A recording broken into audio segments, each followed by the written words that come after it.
Welcome to Rick's Corner, brought to you by Old School Labs, the brand I trust and the only one I put my name to. Use my code drasin12 on the link below. Welcome to Rick's Corner. The man, the myth, the legend. Now on with the show. Okay. All right. Rick's Corner is back, and look who we have. We have Artemus Dolgren here with me, and I haven't seen Artemus in my show in quite a while, but I see him at the gym all the time. And there's a couple of things I want to say about you. Is that okay? Go for it. All right. Is the phone off? Yeah, I turned it off. I don't want all those women calling me. No. Okay. No. That's actually a woman. Short is great. There's always controversy about people. Oh, he's doing drugs, he's doing this, he's doing that, he's taking shortcuts, and they get this about everybody, and you've had your share of that for sure. Mm-hmm. But I know from my point of view, when I see you train, that nobody that I know trains harder than you do. Oh, thank you. And it's true. I see what you do. You bust your ass in the gym. You train hard, you train pretty heavy, and yes, sometimes real heavy. You force out those extra reps, and this is the way to make gains. You can take anything you want in this world to get big. You're not going to get big unless you do your work. You know what? As you mentioned that, I started training with Chris Cormier, the real deal. Yeah, I saw him the other day. Actually, I talked to him. And I trained legs yesterday. It was the gnarliest workout in my 20 years. Yeah. When you get to the point where you can't go no more, yeah, and you push forward right, and forward, and then you go to this very deep, distant place where you don't hear no sound anymore. It's right, just you and your will to crush it. It's very, very hard. You know, when you get to that point, this is where I feel like you truly grow as an athlete, you truly grow as a man. Yeah. You become mentally stronger, not just physically. And yesterday when I finished the set, I take my hoodie off and I realized, hey, I'm actually at the gym and there are people around me. You're focused. And I completely forgot about that. Yeah. I just tried to survive through that set. Well, there's no question about it. For you guys that don't know Artemus, I know him, and I know what kind of person he is. He's always been really good to me, and very square and good, and kind and smart, and very focused on what he does. His workouts are intense, and many of you probably couldn't even follow him. I mean, I couldn't right now at this age anymore, but it's difficult. Chris, I'll be Chris. Rick, you call me Chris. I'm sorry. Just don't call me late to dinner. No, I have to tell you this. It's been what, 3 years since we did the very first video? Yeah. It was my very first YouTube video. Yes. Very first one. And for some reason, I just had a feeling that it's going to get me somewhere. And from the way I grew from 3 years ago until now with my physique and just my career is truly amazing, and I wanted to thank you for getting me started. It's my pleasure. I see people that have potential. I met you. You were very nice. I could see that you had this look that was unbelievable. It's the 70s look. With a little more meat added to it. And I knew you were a focused person. I know that you don't sit still. No, I can't. Grass does not grow under your feet, which is a great saying, because people who have grass under their feet never get anywhere. They don't take the extra step. And you do, and you always take the extra step, and you get into clothing, you get into this, you get into that. You try everything you can to make it happen. And that's exactly what I did when I was your age. Hustle, man. You got to hustle. You got to hustle. In this town, you got to hustle. Oh my God, yes. If you think it's going to come to you, knock on your door, it's not. No, and when you just go out there and do it, and you just do it. Yeah. You just show up and you do it. You don't wait for the muse, to sit down, write something. You just sit down and you do it. Well, a lot of that comes from manifesting in your head. And if you believe, and I know you do, if you think about something that you want, and I think about something that I want, I know that over the years, my mother told me, and she lived till 97, Rick, you have the best luck. I said, it's not luck, Mom. I manifested in my head that that's a vision of what I want, and it will come to me, and it comes to me every time. In some way, shape, or form, it will come to me. If I want a pair of shoes, and I'll think about them, all of a sudden they appear at my doorstep out of somewhere I saw them. So I'm just using that as an example. I had that when I was a kid. I used to lie to kids that I have a bicycle. Yeah. Because I would pretend in my head that I'll have one. Yeah. Because my parents couldn't afford to get me a bicycle. Right. I was growing up in a very poor household, but I would lie to the kids like, yeah, my mom bought me a bicycle, and I would just pretend like she did because I really wanted. So she ended up getting me a bicycle. It's funny how that happens. I had a repair bill on my Mercedes. They had a hose to put on. A hose on a Mercedes, $850. So I gave my mechanic, and I trust him. He's really good with me.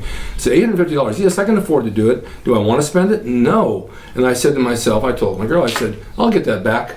It wasn't 2 hours later I get a phone call that I got a check coming from China for $1,800. Well, there we had it. I had $1,000 to boot. Manifestation. But this is how stuff happens, and it's the same thing with bodybuilding. You want it, you have a vision, you see yourself as a certain spectacle in your life, you work towards that. You always keep that vision in your head. You don't give up.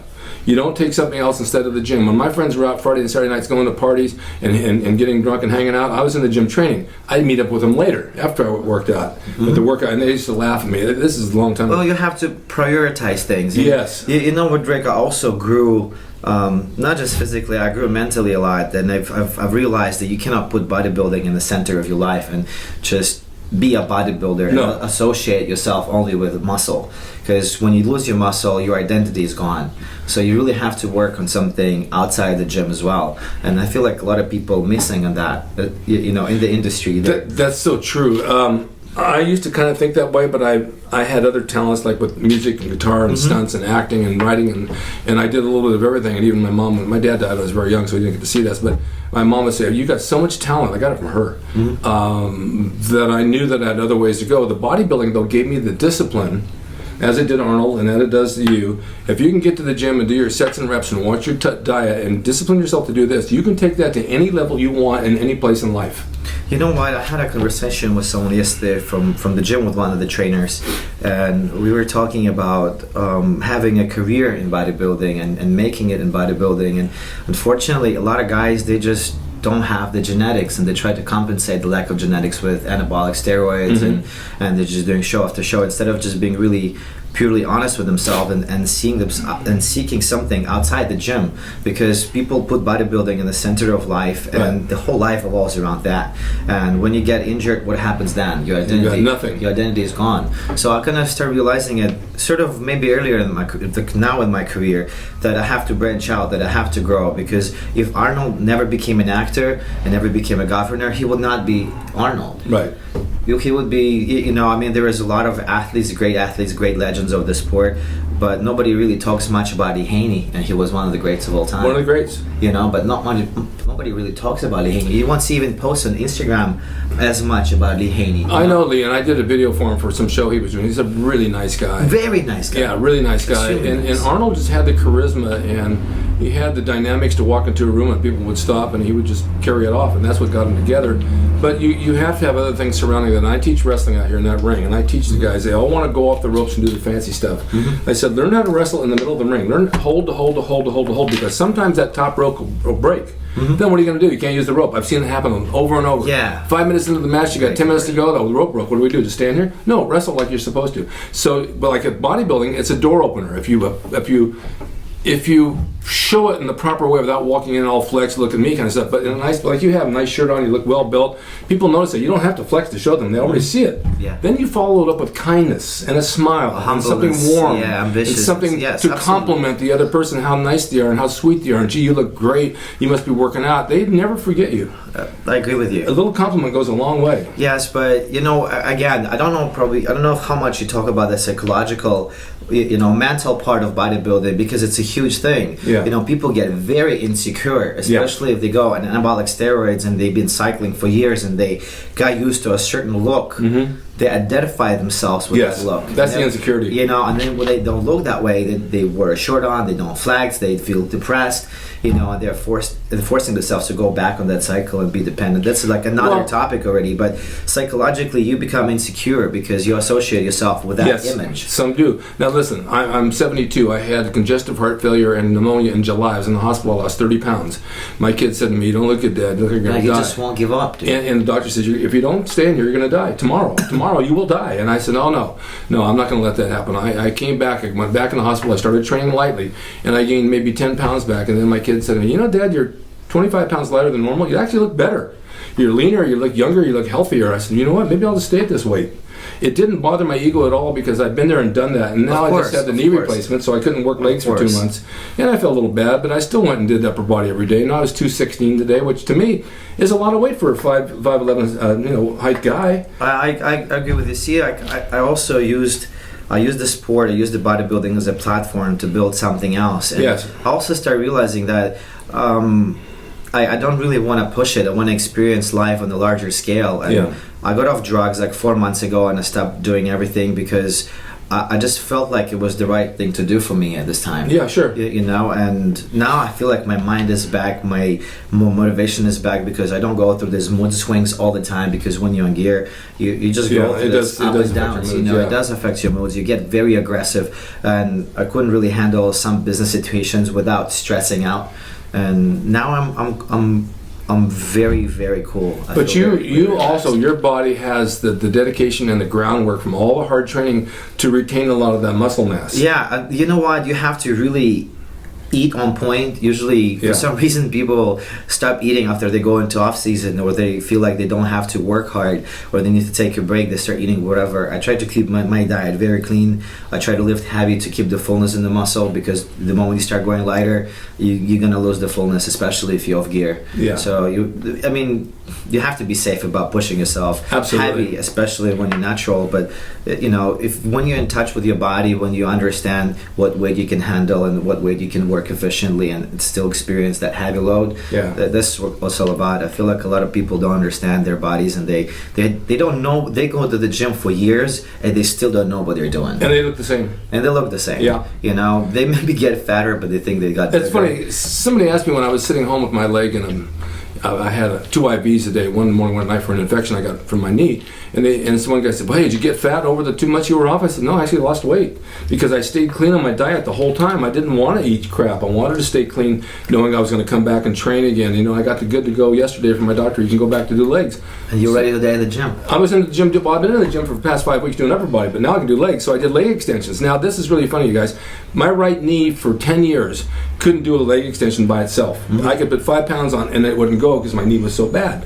Now I've got this new titanium knee and I got on the leg extension today. I'm not supposed to go heavy, but I just put 30 pounds, 40 pounds, and just did the right leg, and the sucker went right up. And I thought, oh my God, it works. It actually works now. Rick, listen, man, you already developed like the habit of being in the gym. It's a part you. It's a part of you now. It's a part of your identity. Yeah. And if not, I'm never gonna compete again, or I'm never going to be into fitness or bodybuilding. I will always be at the gym. Right. And I'll always push myself to the limit, and I'll always train with a maximum effort, because I don't know how to train like another way. I'm not familiar with just coming to the gym and sitting through it. You know what I noticed? People look at their fucking phone, how many sets they have to do. Yeah, and they can't remember. They have these apps, you know what I'm saying? And they look in the app and they're like, okay, I gotta do 3 sets. He goes and does 3 sets and he doesn't break a sweat. Yeah. And I was in LA Fitness. I really don't go to the gym, but just meeting a friend over there, and I said, hey man, how many sets you got left? And he looks at me, looks at his thing, oh, I'm done. It's like, don't you think you have another one in you? Let me ask you a question. Like, what do you mean? Let me ask you a question. I just said this on one of my videos. If you go in the gym, let's say you're going to do chest. Somebody's somewhere where you want to get that machine or that bar, and you tell, okay, I'll use that one. Or and then I'll come back to that, or I'll go over there. There's always something that you can do instead of. And you can do your 4 sets and push them to the max, and then go back to that. You don't have to wait for that guy to finish. Yeah, but I'm saying that people are not pushing themselves in the gym anymore. And that's they wouldn't think of that. Yeah, they use an app, and the app tells them, "I gotta do 3 sets." And the way they do 3 sets, they just, they jump in and jump out. They don't break a sweat. I do 1 rep, and my rep will account for their 3 sets within 20 reps. It's like they say, I got a book, I'll read 3 pages, and I'm done. You know, and I feel like people don't. And this experience with Chris Cormier opened up my eyes in training, and I really want to talk about Chris because he has this great gift to train people. Because when you're with him, you just want to impress him because he's taking you very far past failure. And the way he trains legs, I don't know if people say, "Oh, I train legs hard." I don't think you know what you train hard until you train with Chris. He takes you to the deep waters where you really want to quit, you know. And this is, I think, where you grow, and this is where you develop that discipline, you know, towards training and coming to the gym and really working hard. And what I'll also notice, the approach with slow negative, very explosive positive, squeeze, and then, you know, going back to the negative, hold, and then explosion again, because it doesn't make sense. If you look at the sprinters, they explode. They're very nice and round legs because of the fast muscle fibers. And I never trained with that, you know, with that approach. I always go through the rep, you know, slowly, but I never did that explosive part, you know. And then I feel like that really works and really stresses the muscle. I'm sore every single workout. How long have you been doing this now? I've been with him for a week, and I'm sore after every single workout, and my body been through so much stress already, through so many preps and so much training, and it feels like I got adapted to the way I trained before. Are you doing other body parts with them as well? Yes, everything. Oh, everything. Okay. I go for everything, and I learn the grips. I learn different. You know, like sometimes you feel like, oh, I know everything. You know, Yeah, what are you well, talking never. about? But when you start training with somebody else that's of that caliber, Chris is a legendary bodybuilder. He is. Very And you just said something that really made me think of something.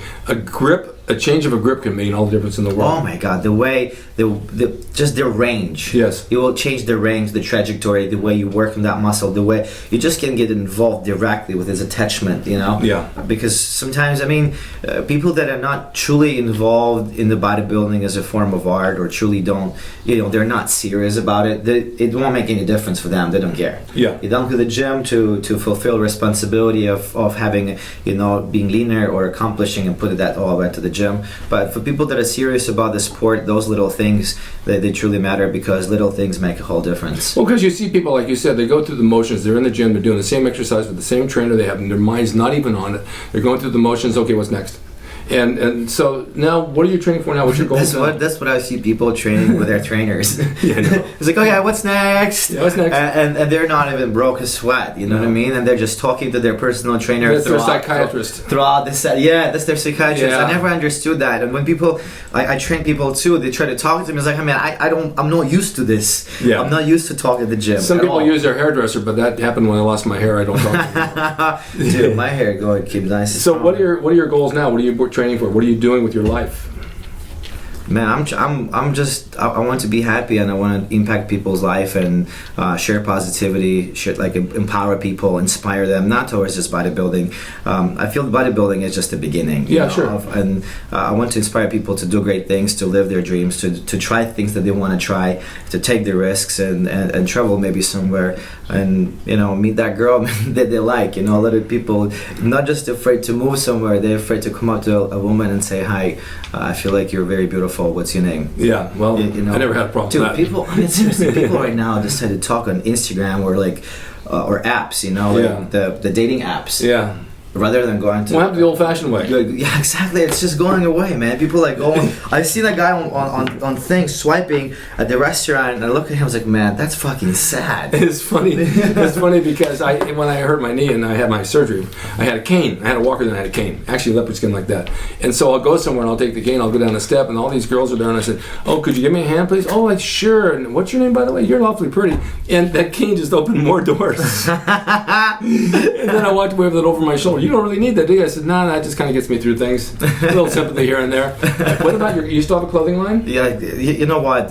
So many things changed. We talk about old school bodybuilding when I came in here. That was the very first video that we've done, and I should go back. I was gonna go back into watching to it, but I hate watching myself on the camera.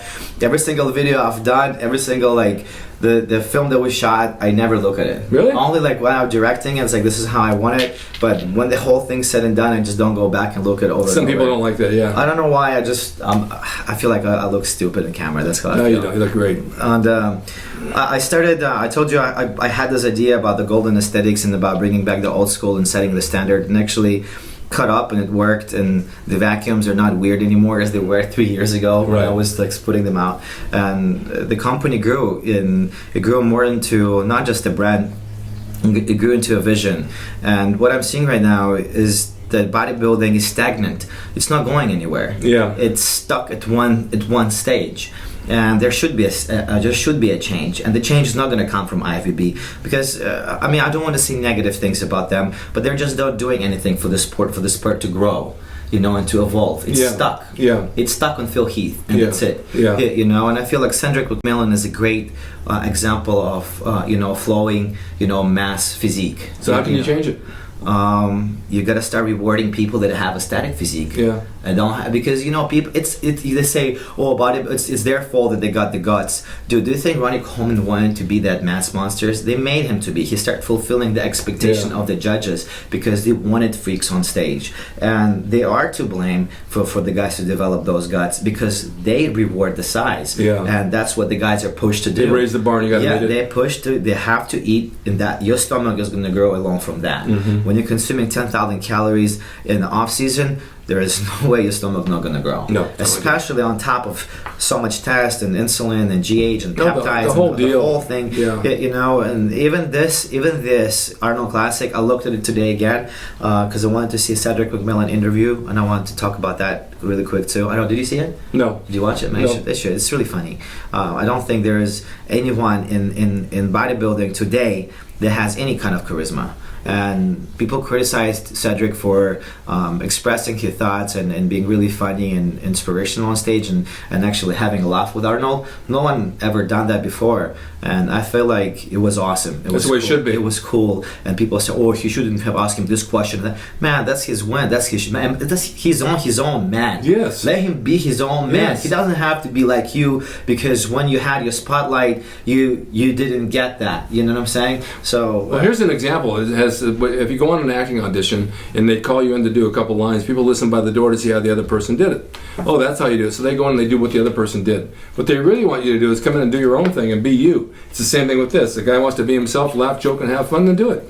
yes, absolutely. And going back to Golden Aesthetics, that's what I'm trying to create now. I'm trying to create like our own thing, our own industry within the industry that's based on art, that's based on inspiration and empowering people and promoting bodybuilding from very beautiful point of view. Not, Right. you know, the way they post today, they just turn around like robots. You know, if you look at the physiques of 70s, 80s, and even early 90s, people were flowing into the It pose. was like a dance. It was like a dance, you know, and today you see these big dudes come out, and it just, I don't know, it's a contest of size, and I don't think it's even appealing to the mainstream. It would probably scare a normal person rather than say, oh wow, Oh, what am I? it's not like today. I get so many emails from people saying that they don't like that kind of stuff. You know, and that's what I'm saying. That's how you do the You change. work hard, you can gain it, and it's admirable that you can put that size on, but it doesn't look good. No, that's how IBB should change the politics and award guys. Yeah, finally, they came up with a classic division, and that's what we were talking about. That's why I actually left IBB. I was still competing in IBB when we did the first thing, I guess. I'm not sure. But I left IBB and then competed in WBFF. I was trying to find peace there, and it wasn't there. The people over there, just that organization is just so weird, man. WBFF, there is, it probably appeals to certain people, this style, the way they do it, but it's not a great platform to grow. And you know, there's so many things we can talk about. People associate career in fitness with competing, and it's just completely not true anymore. It's never been true. We have a couple of minutes left. What would you like to bring up? Man, I have so many things to say, but I just wanted to tell everyone, because my journey here in the sport and here in America, I mean here in California, is pretty special and pretty unique. I took a different route than the majority of the athletes that I start competing with. I took my own route, and I started to build my own brand, and I started putting myself out there. And of course you're going to get criticism, and people not going to like you, people not going to be able to relate to you, but you can't pay attention to that. You should pay attention to the people and to the lives you want to change, and go after that. You know, I'm truly honored to have all this massive support that I'm experiencing right now, and all the messages and emails, and I really appreciate this man right here, because he kind of contributed to my vision and to what's happening to me right now. So I just wanted to share some positivity with you guys. I'm glad I could do that. And we'll have more shows. We'll do more. You can just get limited on time sometimes. We can talk so much. I know, it's endless. But I appreciate you coming. Greg, always. Yeah. Thank you so much. And it worked out great. I made it home in time. You made it over here in time. Thank you so much, man. It's a great pleasure. We'll see you all next time. Stay tuned for more Rick's Corner, and we'll have Artemus back again. Hope you GoldenAesthetics.com. enjoyed the video brought to you by Old School Labs. Use my discount code DRASIN12 on the link below at oldschoollabs.com. Hey everyone, now you can have the Gold's Gym logo drawn by me, the artist Rick Drasin, personalized and made out to you and signed by me to frame and put on your gym wall or wherever you see fit to do so. It's a piece of bodybuilding history. It will never be duplicated again. It's the largest selling icon t-shirt logo in the world, and I'm the guy that drew it, and I will draw it for you. Just go to my website, rickdrasin.com, and order there. You can pay through PayPal, and it'll be sent out right away. And be sure to watch Rick's Corner for all the videos on bodybuilding, nutrition, fitness, pro wrestling, and anything that suits your interest as far as getting physically fit and being the best you can be from the golden era of bodybuilding.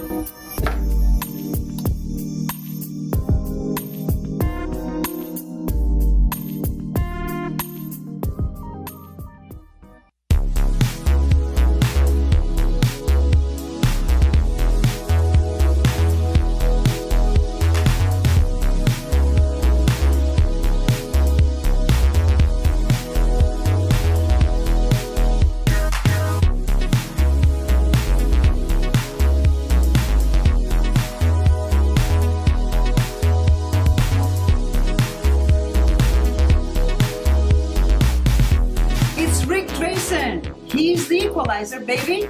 See you next time.